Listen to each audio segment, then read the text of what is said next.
Genesis 3. Now the serpent was more cunning than any beast of the field which the Lord God had made.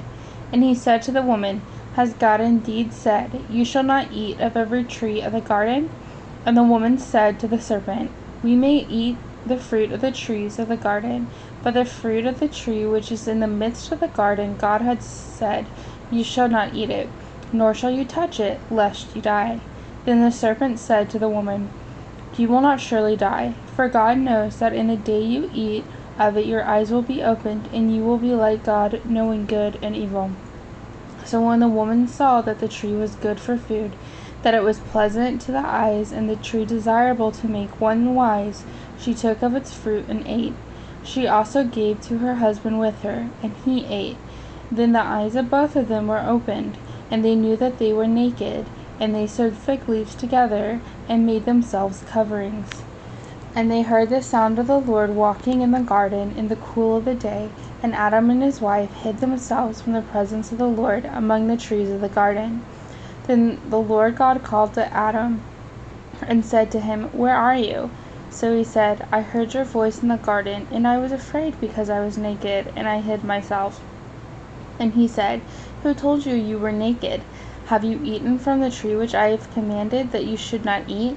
Then the man said, The woman you gave to be with me, she gave me of the tree, and I ate.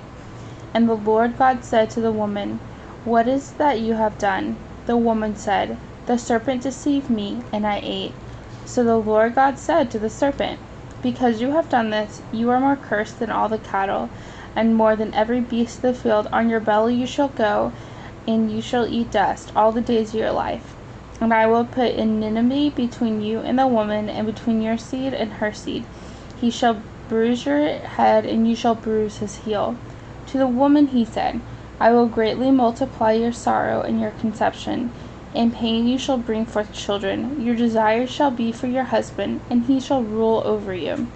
And to Adam he said, Because you have heeded the voice of your wife, and have eaten from the tree which I have commanded of you, saying, You shall not eat of it.